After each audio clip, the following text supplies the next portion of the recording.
A millionaire finds a 6-year-old girl hiding in his garage, shaking with fear and completely mute.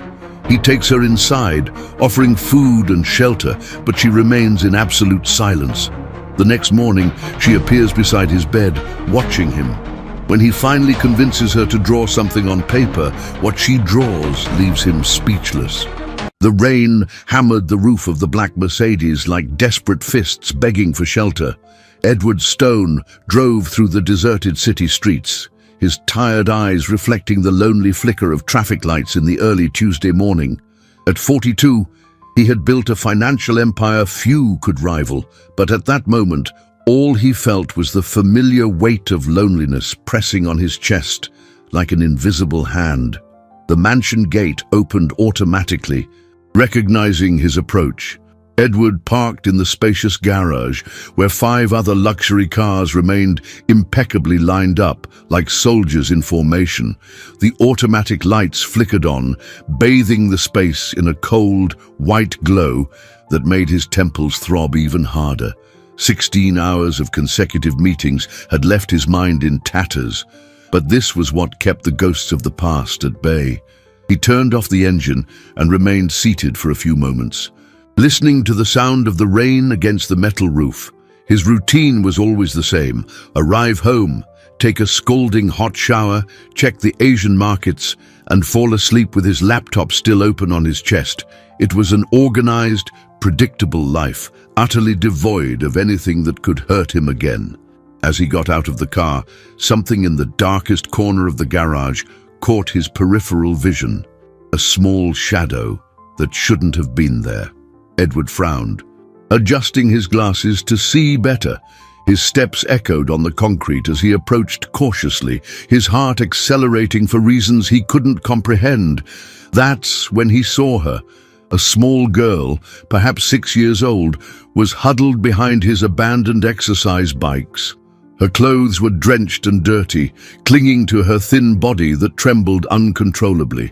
Dark brown hair was plastered to her pale face, and her large, wide eyes stared at him with a mix of terror and hope that made something break inside Edward's chest. "Hey, little one," he murmured, crouching slowly to her level. His naturally gruff voice tried to sound as gentle as possible. "How did you get in here?" The girl didn't answer. She just huddled further into herself, like a scared little animal trying to make herself invisible. Edward noticed her tiny fists were clenched, trembling not just from cold, but from a deep fear that seemed to come from a long, long way off. "It's okay," he continued, extending an open hand toward her. "I won't hurt you. What's your name?" Absolute silence. The girl watched him with those enormous eyes, as if she were trying to decide if he was a monster or a savior. Edward felt something stir within his chest, a sensation he hadn't experienced in years. It was a protective instinct, urgent and overwhelming. The rain continued to fall outside, creating a melancholy symphony that seemed to amplify the tension of the moment. Edward looked at the drenched, traumatized child, then at the door leading into his empty house. For the first time in decades, a decision wasn't calculated or strategically planned. "Come," he said softly, standing up and extending his hand once more. "And do you need dry clothes and something warm to eat?" The girl hesitated for long seconds that felt like an eternity. Then, slowly, she stretched out her cold little hand and touched his fingers.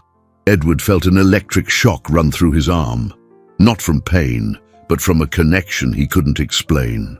As he guided her through the garage door toward the house, he had no idea that this simple moment was about to turn his meticulously organized life upside down, revealing secrets that would forever change his understanding of family, love, and destiny. The mansion's interior greeted Edward and the girl with its usual silence, but this time the emptiness felt different, as if the child's presence had altered the very atmosphere of the place. Lights automatically illuminated as they walked through the marble corridors, and Edward realized how intimidating the house must seem through the eyes of a frightened child. "The kitchen's this way," he murmured, more to break the oppressive silence than expecting a response. The girl walked beside him with small, hesitant steps, leaving tiny puddles on the pristine floor. Her large eyes scanned everything around them with a disturbing intensity, as if she were memorizing every detail. In the modern, gleaming kitchen, Edward felt completely out of his depth. When was the last time he'd prepared something other than coffee? He opened the refrigerator, finding only a few basic ingredients the housekeeper kept for the rare occasions he decided to eat at home. "Do you like warm milk?" he asked, turning to the girl. She had positioned herself near the door, as if calculating a possible escape route. When their eyes met, she nodded slightly, the first sign of communication since he found her. Edward heated the milk on the stove, his large hands, accustomed to commanding billion-dollar meetings, trembling slightly as he stirred the golden liquid. The girl watched every movement, her small arms wrapped around her body in a desperate attempt to get warm. "I need to find you some dry clothes," he said, pouring the milk into a child's mug he didn't even know he owned, probably a forgotten gift from an employee. "Can you wait here for a few minutes?" The terror that flashed in her eyes was instantaneous and devastating. Edward saw her lips tremble, as if she were about to speak, but she only shook her head vigorously. The idea of being alone, even for a few moments, was clearly unbearable. "All right," he said quickly, realizing he had touched a deep wound. "You can come with me. We'll find something comfortable." They went upstairs together, the girl maintaining a careful distance, but never losing sight of Edward. In the guest closet, he found some pajamas that visitors had left over the years. He chose the smallest he could find, still far too large for her. "Bathroom," he said, pointing to the adjacent door. "You need to take off those wet clothes and get warm." For the first time, the girl seemed to genuinely hesitate. Her eyes alternated between Edward and the bathroom door, as if she were fighting an internal battle. Edward realized she was afraid to be alone, but also afraid to ask for help. "I'll stay out here," he said gently, sitting on the floor of the hallway and leaning his back against the wall. "I won't leave, I promise. If you need anything at all, just call." The door closed softly. Edward heard the sound of running water and small noises that indicated she was trying to dry off and change. He remained there, staring at the mansion's high ceiling and wondering what invisible force had placed that traumatized child in his path. Minutes later, the door opened and she appeared, enveloped in the huge pajamas, the sleeves completely covering her tiny hands. She looked even smaller and more fragile, but at least she was no longer trembling from cold. Back in the kitchen, Edward watched her drink the warm milk in small, careful sips. Every movement of hers was calculated, as if she were constantly assessing invisible dangers. Who had hurt that child so much? And why had she appeared specifically in his garage? "How did you get in there?" he tried to ask again, his voice softer. "Did someone bring you here?" Her eyes widened again, and Edward saw tears form. She shook her head and whispered the first word he heard from her voice, "No." It was a small, broken voice, laden with a suffering no child should ever know. Edward felt his heart clench in a way he hadn't experienced in years, awakening paternal feelings he believed he didn't possess. The first night was a painful revelation of how unprepared Edward was to care for another person, especially a traumatized child. After getting her to eat some toast and drink more milk, he took her to the guest room, the coziest he could find in the cold, modern mansion. "You can sleep here," he said, turning on the soft lights and adjusting the air conditioning temperature. "The bed is comfortable, and there are extra blankets if you need them." The girl remained standing in the middle of the room, her large eyes scanning every corner with that same disturbing intensity as before. Edward noticed she showed no surprise or curiosity as a normal child would. Instead, she seemed to be mentally cataloging every exit, every piece of furniture, every detail that might be important. "I'll leave the door ajar," he offered, noticing her tension. "And my room is at the end of the hall. If you need anything at all, you can call me." She nodded almost imperceptibly, but didn't move toward the bed. Edward hesitated at the door, feeling he should say something more, do something more, but he didn't know what. His experience with children was absolutely non-existent, and every instinct seemed inadequate. "Good night," he finally said, leaving the room with a heavy heart. In his own room, Edward tried to follow his usual routine, but found it impossible to concentrate on financial reports when a frightened child was sleeping just a few feet away. He caught himself checking the hallway several times just to make sure she was still there, safe. Around 3 in the morning, a sharp cry woke him from a restless sleep. Edward leaped out of bed and rushed down the hall, finding the guest room empty. The bed was unmade, but the girl had disappeared. Panic seized him in a way he hadn't experienced since childhood. "Where are you?" he called, his voice echoing through the silent house. He ran from room to room, turning on lights and searching every corner. The house had never seemed so vast and labyrinthine as in that desperate moment. That's when he remembered the garage. He ran downstairs and opened the door connecting the house to the garage. The automatic lighting revealed a scene that made his heart clench. The girl was huddled in the same corner where he'd found her, trembling and crying silently. "Hey, little one," he said, approaching slowly. "Why did you come back here?" She looked at him with eyes swollen from tears, but didn't respond. Edward knelt beside her, noticing she had brought one of the blankets from the room. It was clear that this place meant something special to her, something he still couldn't comprehend. "Are you scared to sleep inside?" he asked gently. She nodded, wiping her nose on the sleeve of her oversized pajamas. Edward thought for a moment. All the rules of safety and common sense said he should persuade her to return to the warm, comfortable room. But looking at that traumatized child, he realized that sometimes what made sense to adults didn't make sense to a wounded mind. "It's okay," he said, surprising himself. "If you feel safer here, we can stay here tonight." Edward went to get pillows and blankets, setting up an improvised little corner in the garage. It was absurd. A 42-year-old man, owner of $1 billion fortune, sleeping on a cold garage floor to comfort a child he barely knew. But when she curled up in the blankets beside him and finally stopped trembling, Edward felt a strange and profound satisfaction. For the first time in years, he wasn't sleeping alone in his king-size bed, surrounded by the emptiness of a life built solely for work. The girl fell asleep first, her breathing finally calming. Edward remained awake, looking at her serene little face and wondering what secrets that child carried. Why was the garage her refuge? How had she gotten there? And why did he feel an inexplicable connection to her? Morning brought an even more disconcerting discovery. Edward woke with a sore back from sleeping on the garage floor, but found the space beside him empty. The girl had disappeared again, leaving only the warm imprint on the blanket where she had slept. He got up quickly, the panic from the previous night returning in full force.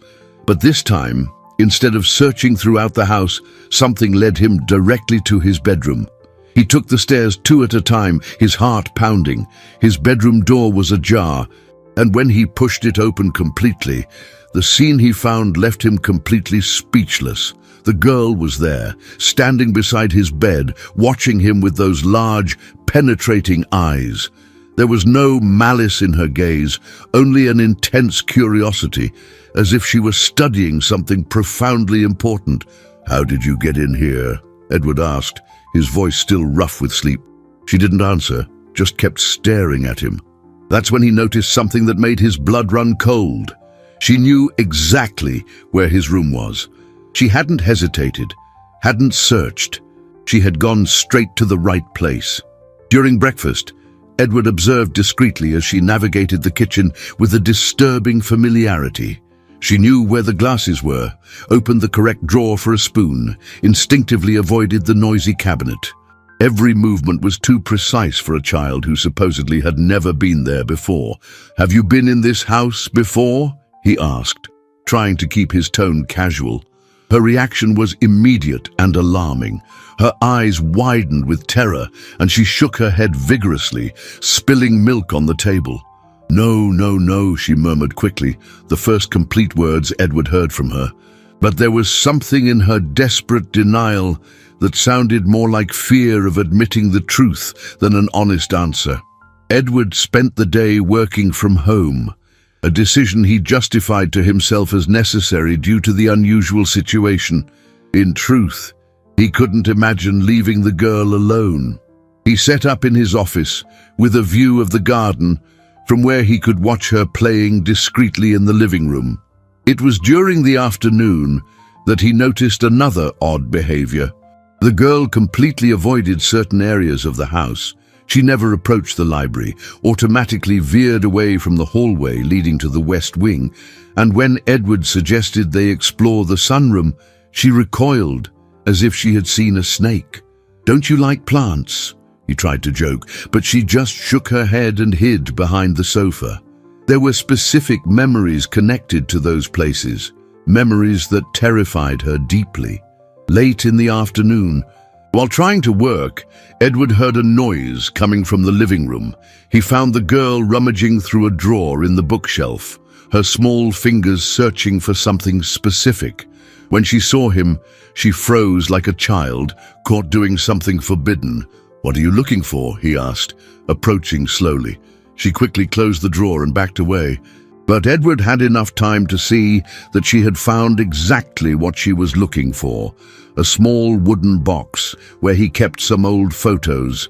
"You know where things are in this house," Edward said, no longer as a question, but as a realization. "You've been here before, haven't you?" The tears that formed in her eyes were answer enough. Edward knelt to her height, his heart pounding. Who was this child?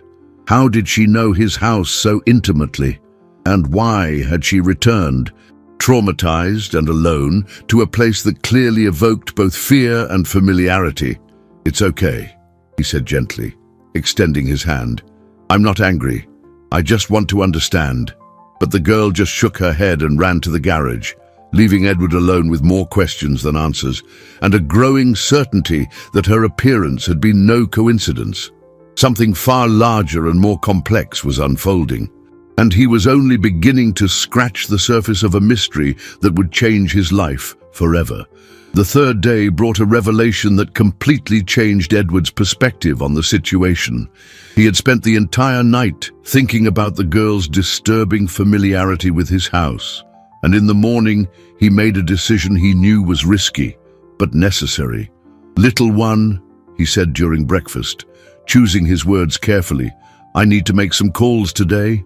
Maybe it's best if we call someone to help find your family."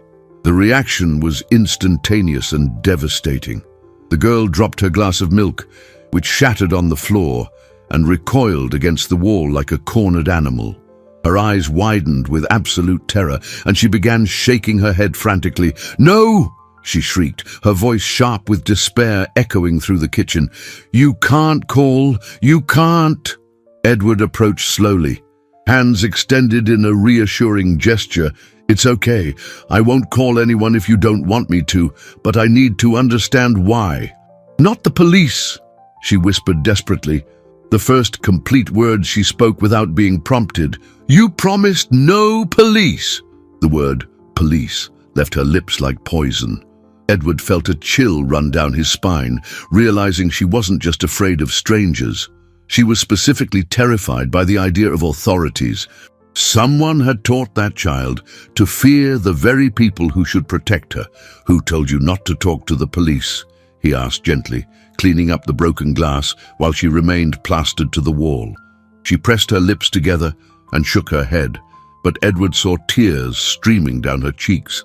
It was obvious that specific instructions were etched into her mind, commands that terrified her just at the thought of disobeying.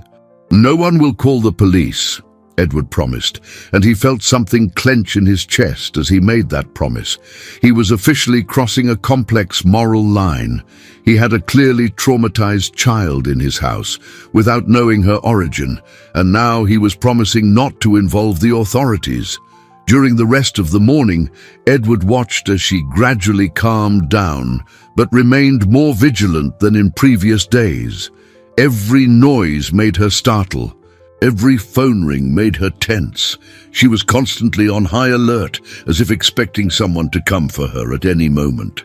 That's when he decided to do some discreet investigation on his own.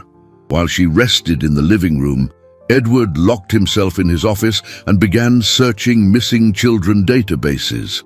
He spent hours examining photos and descriptions, looking for any girl who matched her appearance. The result was disturbing. There was no official record of a missing child that matched her description, not in the last few days, nor in the last few weeks. It was as if she simply didn't exist in the system, which raised even more troubling questions about her origin. How could a 6-year-old child be completely invisible to authorities? Was she being deliberately kept off official records? And if so, by whom and why? During lunch, Edward tried a different approach. "Oh, do you remember where you lived before?" he asked casually. "Who did you live with?" Her eyes filled with tears again. "Mommy," she whispered so quietly he barely heard her. "I lived with Mommy." "And where is your mommy now?" The question provoked a reaction Edward didn't expect. The girl began to cry, not the loud, dramatic crying typical of children, but silent, adult tears that rolled down her cheeks as she struggled to maintain control. "Mommy said to come here," she managed between sobs. "Said to find. She stopped abruptly, as if she had almost revealed something forbidden. Edward felt his heart quicken. "To find whom, little one?" But she had already shut down again, shaking her head and refusing to speak further. Edward realized she had been instructed on what she could and couldn't say, and these instructions were followed religiously, even in her traumatized state.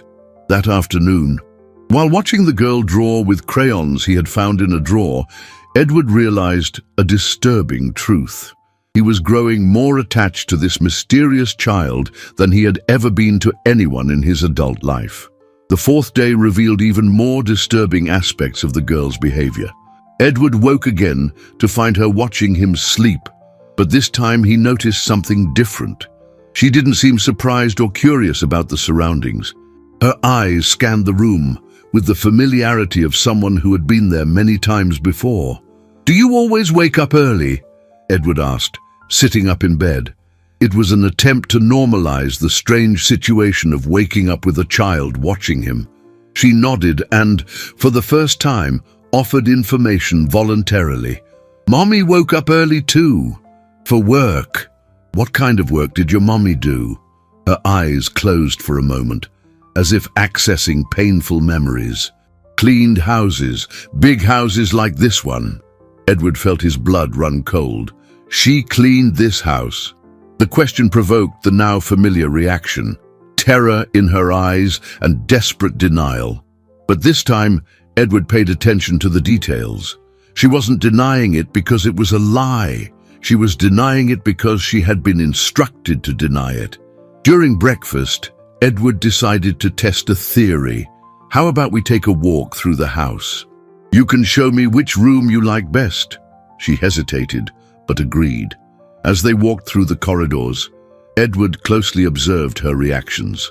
In the library, she stopped at the door and whispered, "There were books with pretty pictures here."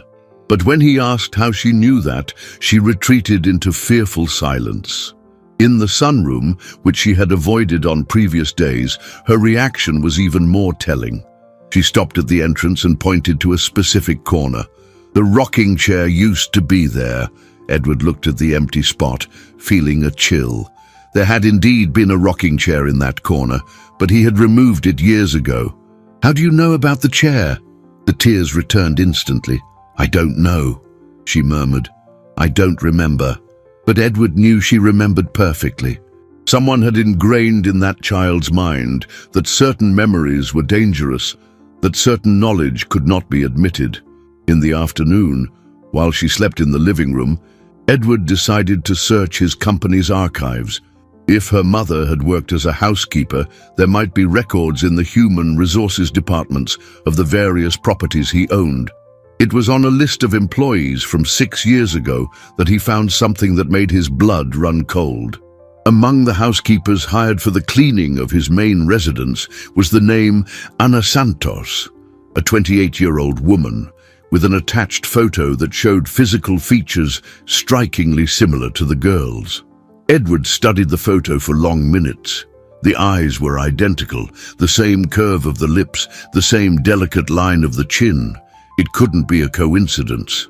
But why didn't he remember her? Of course, many employees had passed through his house in 6 years, but such a striking resemblance should have remained in his memory. He checked the employment dates. Ana Santos had been hired in March and abruptly terminated in September of the same year.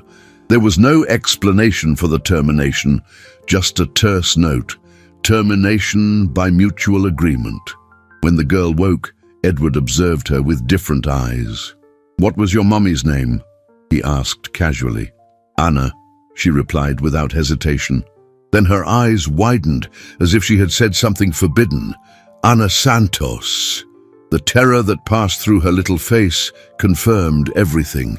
Edward felt the world spin around him. This child hadn't appeared in his garage by chance. There was a direct connection between her and his house, a story he couldn't fully remember. That night, as she slept once more in the garage, the only place where she felt safe, Edward remained awake, trying to reconstruct memories from 6 years ago. There was something important he was forgetting, something that would explain not only the girl's presence, but also the terror she showed when talking about certain things. And then, in the early hours of the morning, a fragmented memory began to take shape. A young, beautiful woman working in his house, always very discreet and efficient. A woman who had vanished from his life as silently as she had arrived, but who had apparently left much more behind than he had ever known. The 5th day began seemingly normally, but it would become the dividing line between everything Edward thought he knew about his life and a reality that would forever change his understanding of family and destiny. The girl had spent the morning silently drawing at the kitchen table, using crayons with an intense concentration that caught his attention. "Can I see what you're drawing?" Edward asked, approaching carefully. She had become less tense with him in recent days, but it was still necessary to move slowly so as not to startle her.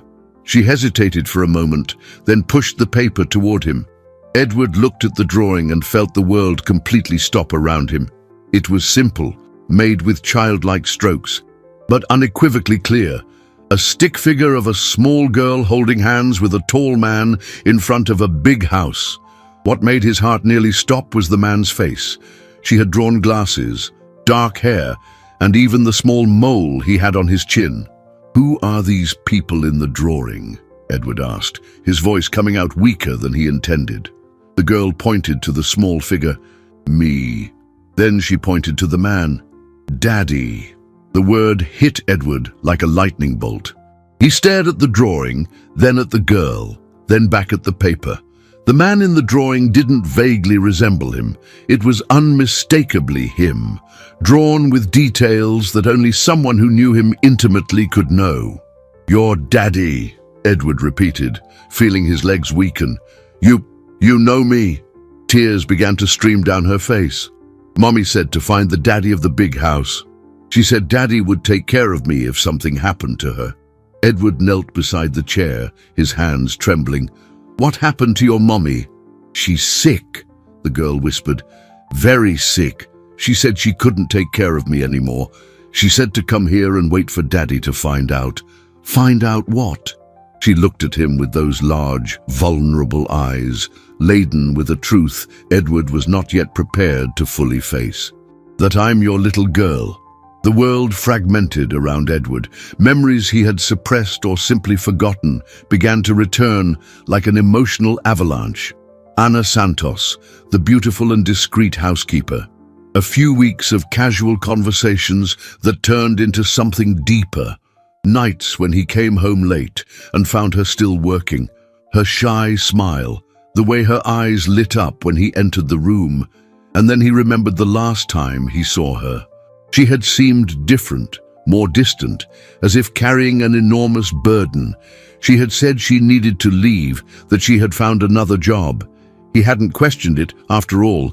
Employees came and went constantly in his life. 6 years ago, Edward murmured, more to himself than to her. Your mother worked here 6 years ago. The girl nodded. Mommy said you didn't know about me. She said she left before telling you.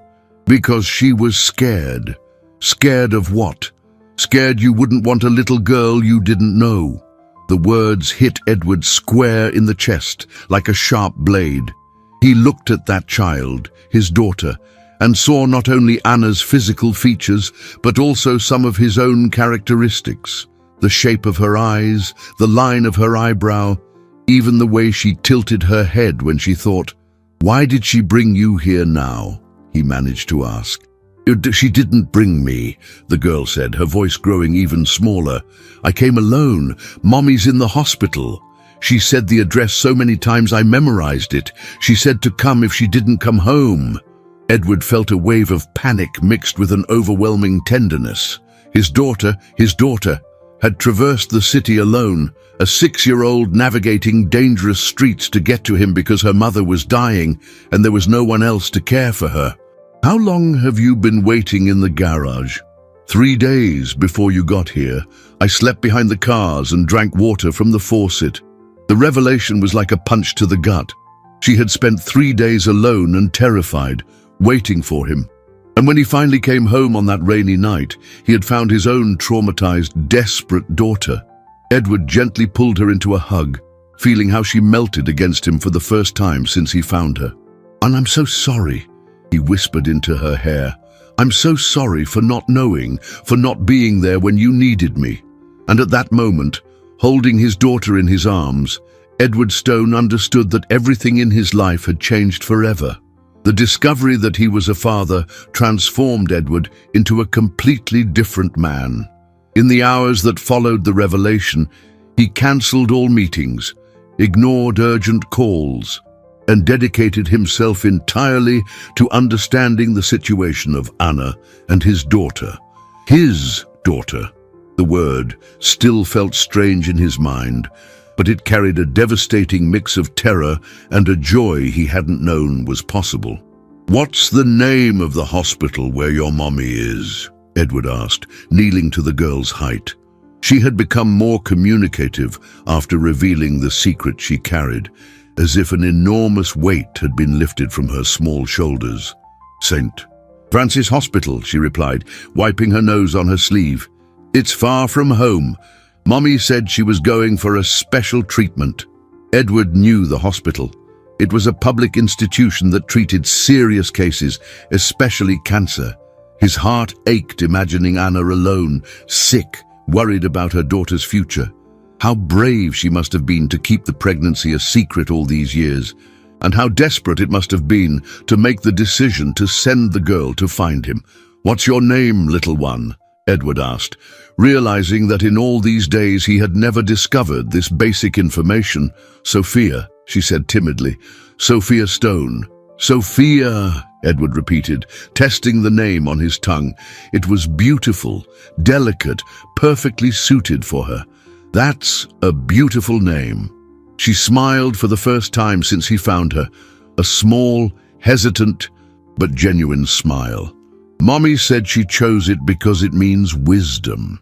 She said I would need to be very wise in life. Edward felt a pang of pain imagining Anna, young and alone, raising this extraordinary child. How many nights had she spent awake worrying? How many times had she looked at Sophia and thought about the father the girl didn't know? Sophia, Edward said, choosing his words carefully, I need to go to the hospital to see your mommy. Do you want to come with me? The terror returned instantly to her eyes. What if the police are there? What if someone recognizes me? Edward then realized that Anna had instructed Sophia to hide not only from him, but from any situation that could officially separate them. She had probably feared social workers would take the girl if they discovered she was too ill to care for her daughter. "We won't talk to the police," Edward promised. "We'll just see how your mommy is and talk to her. Do you trust me?" Sophia studied him for long moments, as if weighing all the instructions she had received against the instinct that told her she could trust this man. Finally, she nodded. The drive to the hospital was a surreal experience for Edward. He drove his luxury car with a 6-year-old in the back seat, his daughter, going to meet a woman he had briefly loved and who had raised this child alone for years.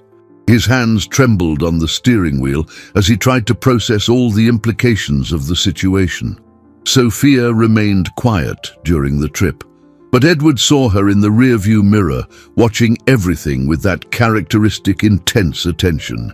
She was memorizing the route, preparing for any eventuality, still in survival mode, even knowing she had found her father. At the hospital, Edward felt the full impact of reality. The oncology ward was a place of fragile hopes and silent goodbyes. Sophia automatically grabbed his hand when they entered, and Edward realized that for her, that place represented the possibility of losing the only family she knew. "Room 247, she said quietly, guiding him through the corridors as if she had been there many times before. Edward stopped at the room door, his heart pounding. On the other side of that door was Anna, the woman who had carried and raised his daughter in secret. The woman who had made the most difficult decision of her life by sending Sophia to find him. "Are you ready?" he asked Sophia, who nodded with a courage that seemed too great for her age.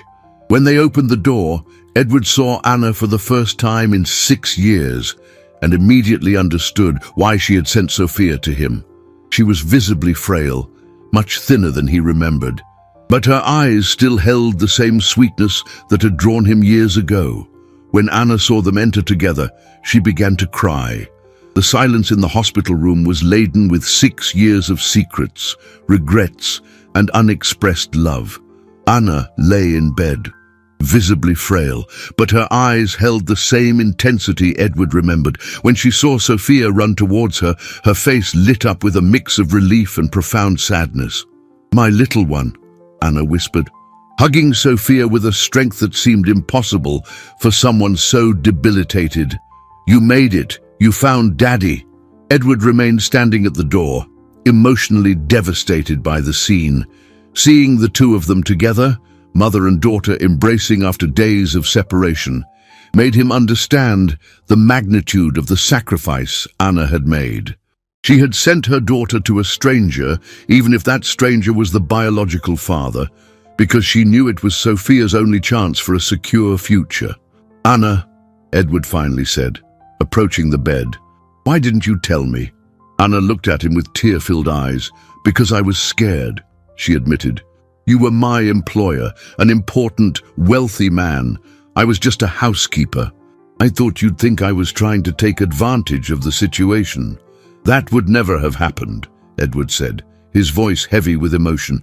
"You should have given me the chance to choose." "And would you have chosen a life with a housekeeper and a baby?" Anna asked, a sad smile on her lips. "I knew your routine, Edward. 16 hours of work a day, constant travel, a life built solely for business. There was no room for family." Edward couldn't argue because he knew she was right. 6 years ago, he would have panicked at the idea of having a child. He might have offered money, perhaps, but he would hardly have completely changed his life to be a father. "But things could have been different," he said. "Sophia could have grown up knowing her father, and I could have raised a daughter who felt inferior, always questioning why her important father didn't live with her," Anna replied. "I preferred her to grow up knowing she was loved completely by me rather than feeling rejected by you." Sophia, who had been quietly listening to the conversation, finally spoke. "Mummy always said Daddy was a good man, but too busy to have a family. She said maybe one day, when I was big, I could meet him. I never imagined it would be under these circumstances," Anna said. Closing her eyes, the conversation was clearly draining her limited strength. Edward moved closer to the bed. "Anna, what exactly is your condition? Did the doctors say how much time—" "Pancreatic cancer," she interrupted, her voice firm despite her physical weakness. "Advanced stage. The doctors talk in weeks, maybe 2 months at most." The impact of the news hit Edward like a punch to the gut. Sophia was going to lose her mother, and he was going to lose the chance to correct 6 years of paternal absence.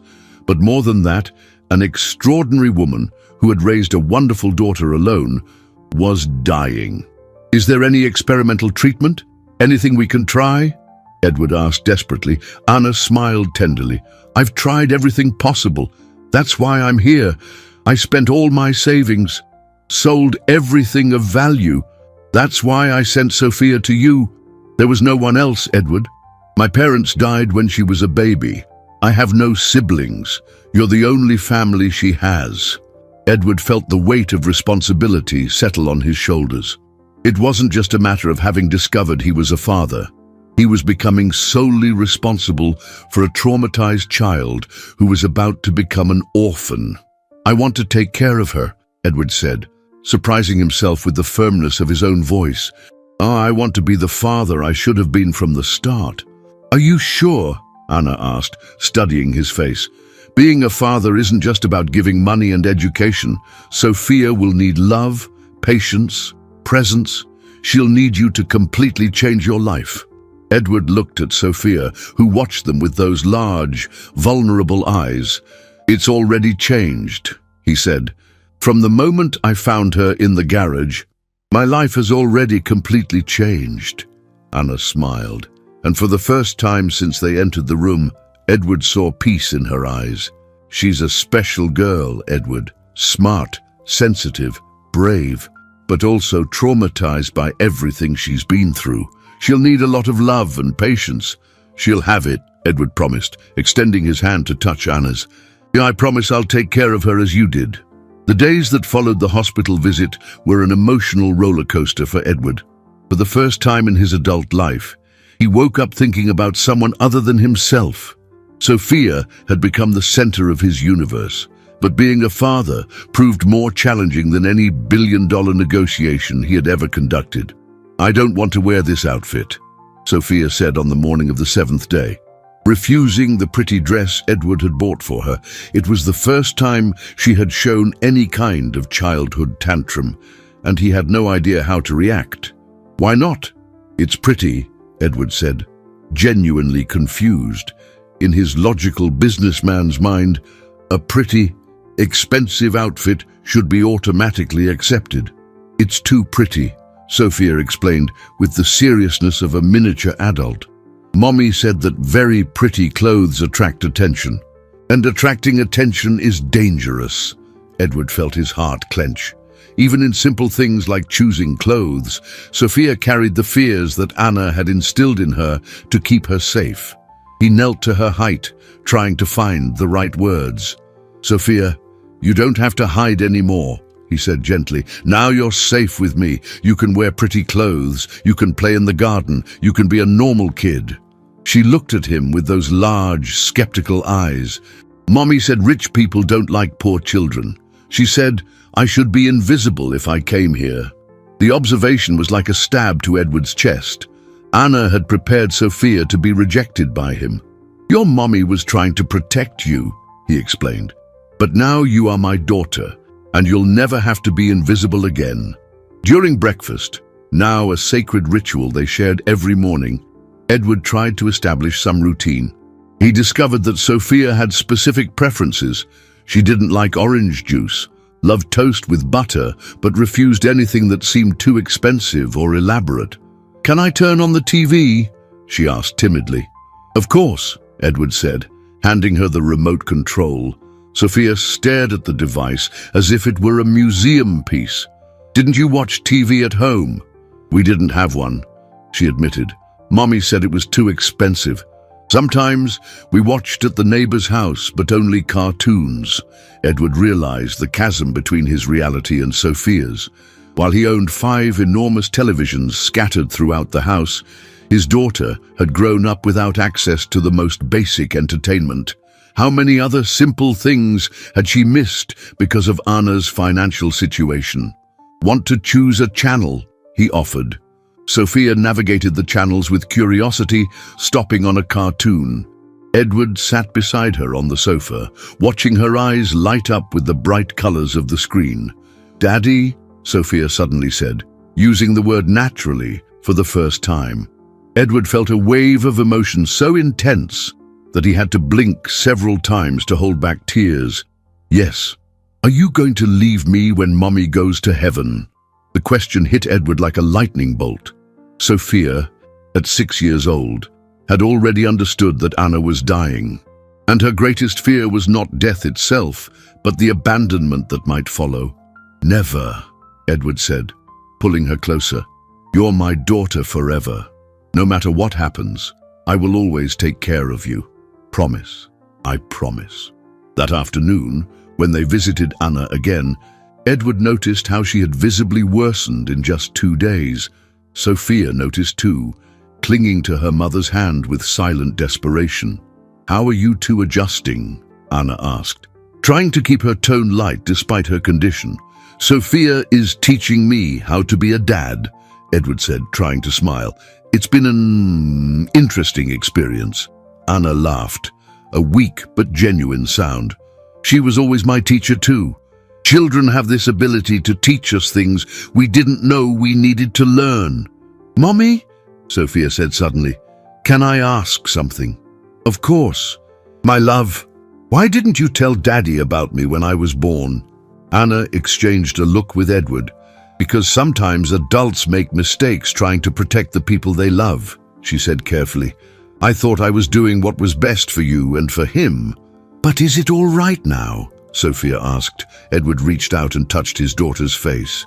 "It's all right now," he said, and for the first time since he found her, he truly believed those words. The second week of Edward's new life as a father was interrupted by an unexpected knock at the door. It was a quiet Saturday morning, and Sophia was finally beginning to behave like a normal child, laughing, playing, even getting into some innocent mischief that filled the house with life. "Stay here," Edward told Sophia when he heard the doorbell. Something in the formal, insistent tone of the knock put him on alert. Sophia, with her keen instincts for danger, immediately hid behind the sofa. Opening the door, Edward found 2 social workers, a middle-aged woman with a stern expression and a young man carrying a bulky folder. "Mr. Edward Stone?" the woman asked. "I'm Dr. Marcia Jenkins from Child Protective Services, and this is my colleague, John Miller. We received an anonymous tip about a child being irregularly kept on this property." Edward felt his blood run cold. "A tip? According to information we received, you are harboring a minor without proper documentation or legal authorization," Dr. Jenkins continued. "We need to verify the situation and, if necessary, take the child to a temporary shelter while we investigate." "She's my daughter," Edward said, trying to remain calm despite the panic growing in his chest. "Do you have documents to prove that, sir? Birth certificate? Legal custody? Anything official?" Edward realized with horror that he had none of that. Sophia was not registered in his name. There were no legal documents establishing his paternity. In the eyes of the law, he truly was keeping an unknown child in his house. "The situation is complicated," he tried to explain. "Her mother is hospitalized, and—" "Mr. Stone," Dr. Jenkins interrupted. "Regardless of the circumstances, the law is clear. A child cannot remain in someone's care without proper documentation. We need to see the girl now." Edward blocked the entrance with his body. "She's traumatized. Any abrupt change could worsen her emotional state." "We understand your concern," John Miller, the younger social worker, said, trying a more conciliatory tone, "but we are here precisely to protect the child's well-being." From inside the house, Edward heard a scream of terror. Sophia had recognized the voices and was clearly in a panic. The sound tore at his heart. It was the same kind of primal fear she had shown when he mentioned the police. "No!" Sophia shrieked from inside the house. "Don't let them take me! Daddy, promise you won't let them!" His daughter's desperate voice awakened something fierce and protective in Edward. "She's scared," he said firmly. "I won't allow them to traumatize her further." "Mr. Stone, Doctor," Jenkins said, her voice hardening, "if you do not cooperate, we will have to call the police to accompany us. That will only make the situation more difficult for everyone." Edward realized he was in an impossible situation. If he resisted, Sophia would be taken by force, which would be devastating for her. If he cooperated, he would lose his daughter to a bureaucratic system that wouldn't understand the emotional complexity of the situation. "Can I at least explain the situation to her?" Edward pleaded. "She needs to understand what's happening." 5 minutes, Dr. Jenkins conceded. Edward went back into the house and found Sophia hiding under the dining room table, trembling violently. Her eyes were wide with absolute terror, and she shook her head repeatedly. "Sophia," he said softly, kneeling beside the table, "I need to talk to you." "You said you'd never leave me," she accused, her voice broken with tears. "You promised." "And I won't leave you," Edward said, extending his hand. "But sometimes adults have complicated rules. These people just want to make sure you're safe." "I don't want to go," Sophia cried. "I want to stay with you. I want to stay with Daddy." Edward felt tears burning his eyes. "I will fight for you, Sophia. I will do everything it takes to bring you back. I promise." "Mr. Stone, Dr. Jenkins called from the doorway. "Time's up."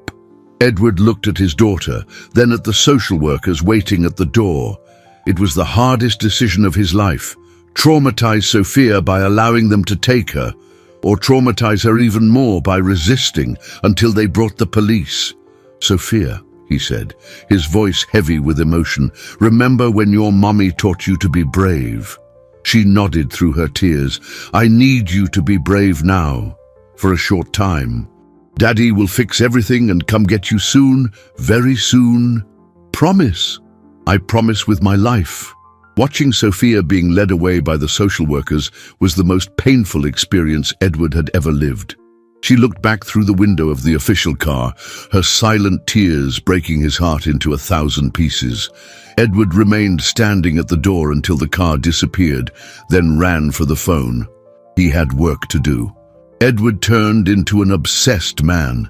In the 48 hours that followed Sophia's removal, he mobilized every resource at his disposal as never before.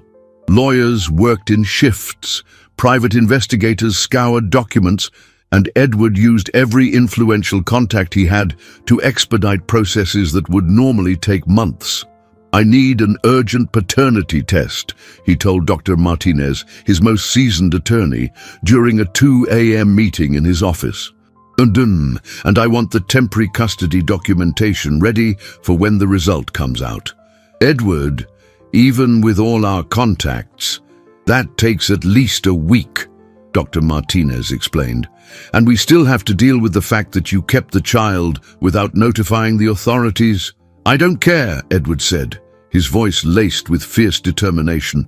"Find a way, pay whatever it takes, call in whatever favors you need to call in.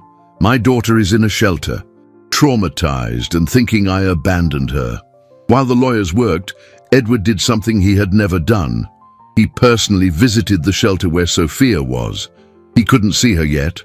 The rules were strict, but he managed to speak with the coordinator. "How is she doing?" Edward asked, his heart aching.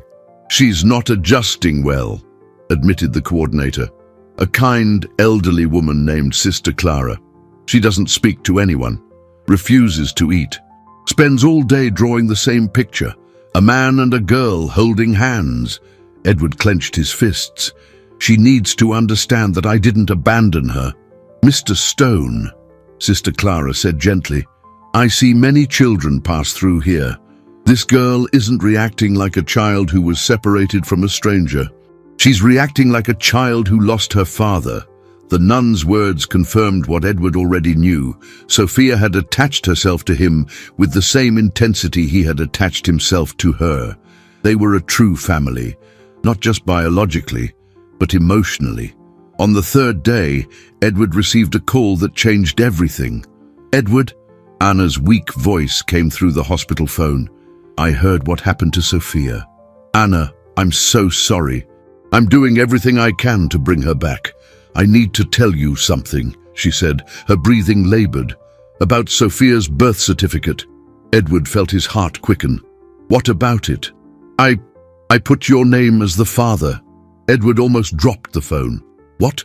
"When she was born, I was scared and confused, but at the last moment, I wrote your name on the certificate. I thought if something happened to me, at least there would be an official record linking the two of you." "Are you saying that legally I'm already her father?" "Yes," Anna whispered. "The certificate is kept in a safe deposit box at the First National Bank, downtown branch. The number is 1247. The key is inside a copy of The Great Gatsby in my house on page 50. Edward was in complete shock. "Why didn't you tell me this before?" "Because I was afraid you'd be angry that I used your name without permission. But now Sophia needs you, and you have legal rights to her." Edward hung up the phone and immediately called Dr. Martinez. "I found the birth certificate. Sophia is already registered under my name." 2 hours later, Edward was at the simple house where Anna had raised Sophia. It was a modest place but full of love. Photos of Sophia smiling covered the walls, children's drawings taped to the refrigerator, toys neatly arranged. He found the key exactly where Anna had said. At the bank, the birth certificate confirmed everything. Sophia Stone, daughter of Ana Santos and Edward Stone. "With this document, we can request immediate custody," Dr. Martinez said, studying the paper. "Though you are legally her father from birth." The emergency hearing was scheduled for the afternoon of the same day. Edward had never felt so nervous, not even in his biggest negotiations. This time, he wasn't fighting for money or power. He was fighting for his family. "Your Honor," Dr. Martinez said to the judge, "my client was not irregularly keeping a child. He was exercising his paternal rights over his legally registered daughter." The prosecutor tried to argue that Edward should have notified the authorities, but the judge was pragmatic. A father caring for his own daughter does not constitute a crime. The child must be returned immediately to the petitioner. When Edward arrived at the shelter with the court order, Sophia was sitting alone in the courtyard, drawing. Seeing him, she dropped the crayon and ran, throwing herself into his arms with a force that almost knocked him over. "Daddy!" she cried, crying and laughing at the same time. "You came for me! I knew you would!" "I promised I would," Edward said, holding her as if he would never let her go. "And a father's promises are sacred." In the car, on the way home, Sophia held his hand tightly. "Daddy, now you'll never leave me again." "Never again," Edward promised. "We're family forever." And for the first time since he found her in the garage, Edward knew that there was nothing more that could separate them. The 3 weeks that followed Sophia's return were the most intense and transformative of Edward's life.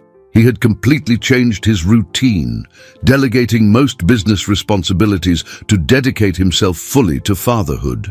Sophia blossomed each day, gradually shedding the fears and traumas she carried. But both knew that a painful moment was approaching. Anna was visibly weaker with each hospital visit. Her strength was rapidly depleting, but she insisted on spending every possible moment with Sophia, creating memories her daughter could keep forever. "Mommy, are you very tired?" Sophia asked during a visit, noticing how Anna breathed with difficulty. "A little, my love," Anna admitted, stroking her daughter's hair. "But I'm always happy whenever you come to see me." Edward watched these interactions with a broken heart. He had grown to love Anna in a different way than he had felt years ago. Now it was love for who she had become, for the extraordinary mother she was, for the courageous woman who had raised his daughter alone. "Anna," Edward said, when Sophia left to get water in the hallway, "I want you to know that I'll tell her everything when she grows up, about how brave you were, about how you loved me enough to give me a second chance, about how you were a perfect mother." "I wasn't perfect," Anna said, smiling faintly. "I made mistakes. The biggest was not telling you about her from the beginning. You did what you thought was best with the information you had, Edward replied, and look at the result. Sophia is extraordinary. You should be proud. I am, Anna whispered, and I'm at peace knowing she has you now. That night, back home, Sophia asked a question Edward knew would eventually come. Daddy, is Mommy really going to die? Edward had talked with child psychologists about how to approach this topic.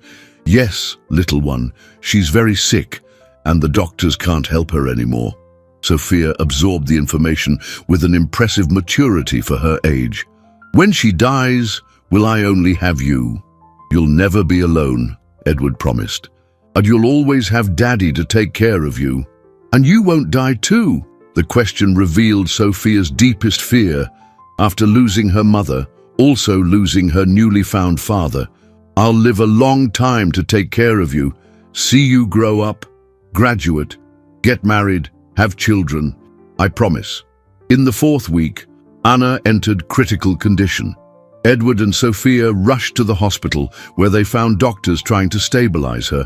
When they finally could see her, she was too weak to speak, but her eyes still sparkled at seeing her daughter. Mommy, Sophia said, holding Anna's hand, I want you to know that I'll be a good girl for Daddy. I'll study hard and make you proud. Anna weakly squeezed her daughter's hand and whispered, You've already made me proud every day of your life. Edward approached the bed. Anna, thank you for giving me the most precious thing in the world. I promise to honor your memory by being the best father I can be. Anna looked at him with profound gratitude, then at Sophia. With immense effort, she managed to whisper, Take care of each other. Those were her last words.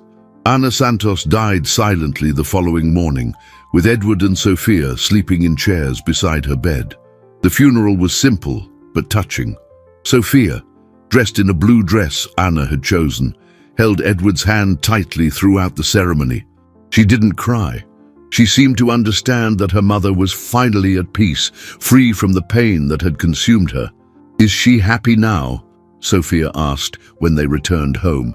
She is, Edward said, and she's proud of you for being so brave. That night, Sophia slept in Edward's bed for the first time, needing to feel that she wasn't alone in the world. Edward remained awake for a long time, protecting his daughter's sleep and silently thanking Anna for giving him not just a child to love, but a reason to become the best version of himself. The mansion that once echoed only with silence now resonated with laughter, conversations, and the sound of a true family. And Edward knew that this was just the first page of a story that would last a lifetime. 3 months after that rainy night that changed everything, Edward woke up not to the sound of his alarm, but to laughter coming from the garden.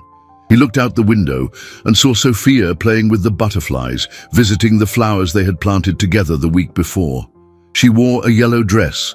Now she loved colorful clothes, and her hair shone under the morning sun. The transformation had been gradual but profound.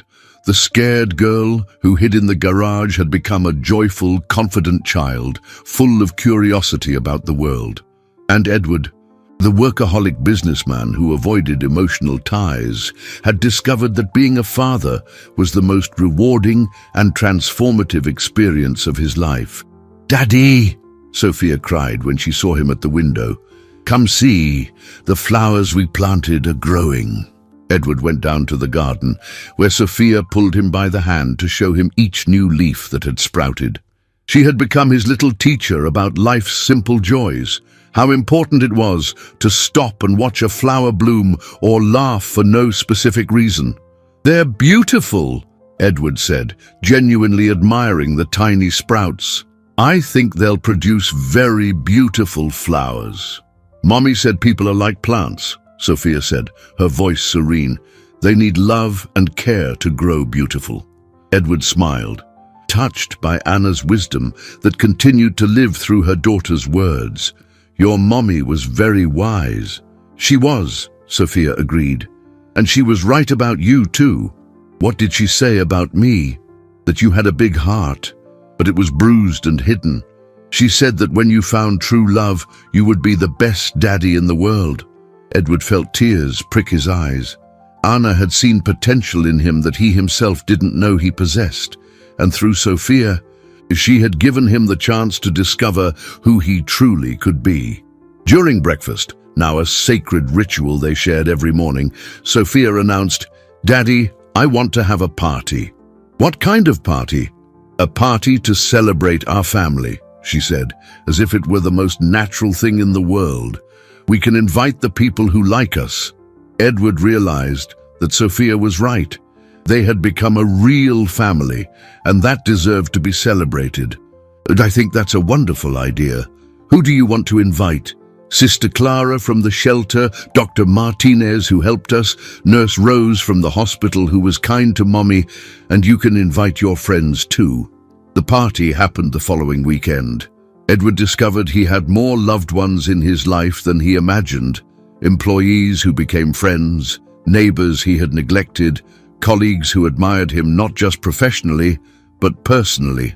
Sophia was the perfect hostess, introducing everyone as Daddy's family and excitedly talking about her gardening and drawing projects.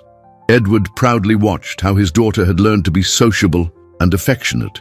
"She's special," Sister Clara commented, watching Sophia distribute brownies they had made together. "She has an inner light that illuminates any room." "She taught me that family isn't about perfection," Edward said. "It's about being present, about choosing to love every day." That night, after everyone had left, Edward and Sophia sat on the porch, watching the stars. The garage, where it had all begun, had been transformed into an art studio where Sophia created her colorful works and Edward discovered he had a talent for carpentry. "Daddy," Sophia said, nestling against him, "do you know the best part about having a family?" "What?" "It's that even when we're sad, we're not alone." Edward kissed the top of her head, feeling deep gratitude for everything that had happened. The loneliness that had haunted him for decades had been replaced by a fullness he never thought possible. "Sophia," he said, "thank you for finding me that night." "Thank you for letting me stay," she replied. As the stars shone above them, Edward reflected on how sometimes life's greatest gifts arrive in the most unexpected moments. A scared little girl in the garage had become his greatest blessing, transforming an empty house into a home filled with love. The rain falling that first night had washed away his old life, allowing a new story to begin. And this new story, written hand in hand between a learning father and a brave daughter, promised to be the most beautiful of all. Sophia fell asleep right there, in Edward's arms, with a serene smile on her face. Edward remained awake for a long time, protecting his daughter's sleep and silently thanking Anna for giving him not just a child to love, but a reason to become the best version of himself. The mansion that once echoed only with silence now resonated with laughter, conversations, and the sound of a true family. And Edward knew that this was just the first page of a story that would last a lifetime. A millionaire is walking